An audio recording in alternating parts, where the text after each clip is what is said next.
Friends, it's time for chapter 10 in Gooseberry Park. This one's called The Wanderer.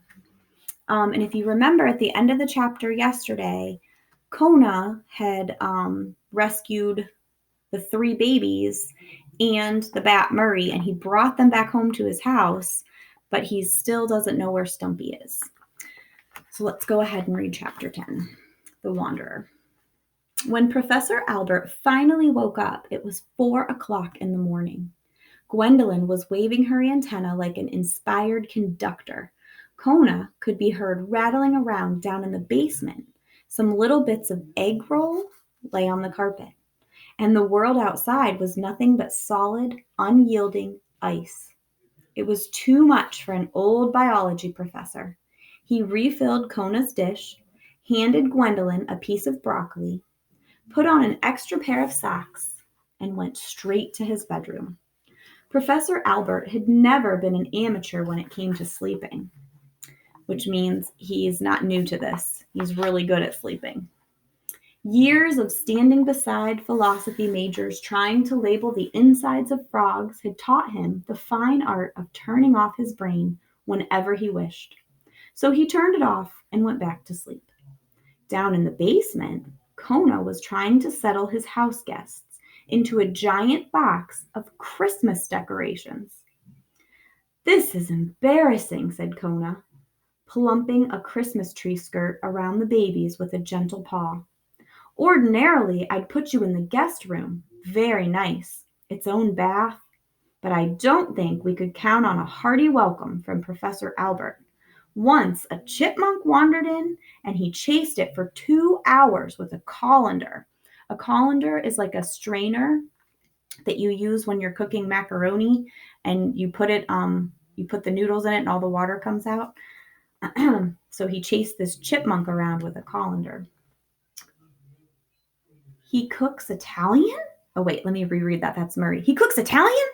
Said Murray. Kona smiled and turned to leave. "I hope you find Stumpy," Murray said suddenly, solemnly. Kona nodded and looked again at the 3 sleeping children. "Now that the professor is in his bedroom, I'll be able to go to the park again," Kona said. "I'll toss down a bag of marshmallows before I go. Then I'll get some real food for you when I get back." "Marshmallows are real food," said Murray, perking up. "Wish me luck, Murray," Kona said, quickly going up the stairs. It was a painful run back to the park. Kona's cut stung badly in the cold. The pads of his feet hurt from the ice, and his entire body ached.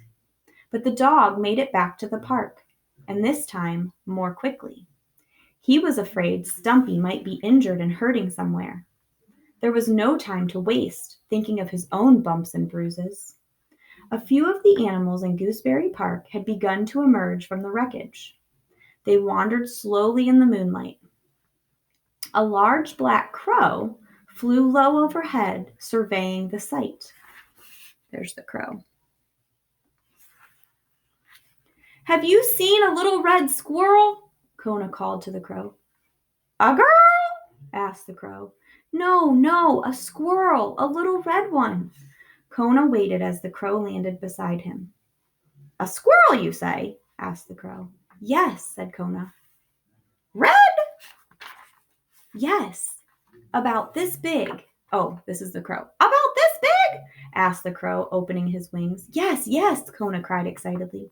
"No," said the crow. "No," repeated Kona. The crow spread his enormous wings and left. "Gwendolyn was right," Kona muttered to himself as the bird disappeared. "Crows really are smart Alex." Kona sniffed all around the fallen pin oak. It was difficult to catch a good scent with the ground so frozen and so much of Stumpy's home scattered. A possum limped past. Her ear was bleeding. "I've lost my boy," she said to Kona. "Have you seen my boy?" "No, I'm sorry," Kona replied with concern. "Mama!" a voice cried out from a nearby spruce. The possum gasped. "He's there! I'm coming, dear, I'm coming!" Kona smiled and watched as the mother possum made her way across the ice to her son. A small gray shape slipped down the trunk of the spruce and leaped onto her back. Watching them leave, Kona felt a heavy sadness. So there is the possum, and she found her little baby. Turning, he called, "Stumpy! Stumpy!" "Who?" a voice asked from the branches of a fallen tree. "Who?" it asked again. Kona saw two large yellow eyes peering at him through the branches. "Stumpy, the little red squirrel," Kona answered. "Do you know her?" The owl lifted himself up and flew nearer to Kona. "I certainly do," said the owl. "She has those babies with the strange names. What are they? Up, down?" "Top and Bottom," Kona answered, "and Sparrow, the little girl." "Oh, yes, lovely children." The owl suddenly winced with pain. "Ugh, are you all right?" Kona asked in alarm. "Thank you, yes, just a twist in the neck from the fall. I was eating dinner when my tree went down. Paying no attention whatever. It hit before I knew what was happening." "Did you see Stumpy? Have you seen her since the storm?" "I heard her," the owl said. "Heard her? Where? When?" "I'm not certain when," said the owl. "The evening is a bit of a blur, you know, but I heard her. She was saying, 'I have to find Paradise Lane.'" "Oh my goodness!" exclaimed Kona. "She's looking for me, and she's completely confused. Paradise Lane is where I was born, not where I live now. My home is on Miller Street." "Oh my," said the owl. "That is nowhere near Paradise Lane." I know," cried the dog. "If she's headed to Paradise Lane, she'll never find me. And how will I ever find her?"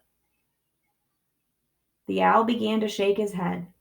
This took a while, of course. When an owl shakes his head, he first must turn it very slowly to the far left. He must then turn it very slowly to the far, far right. Kona was amazed at it as he watched. So here's the owl.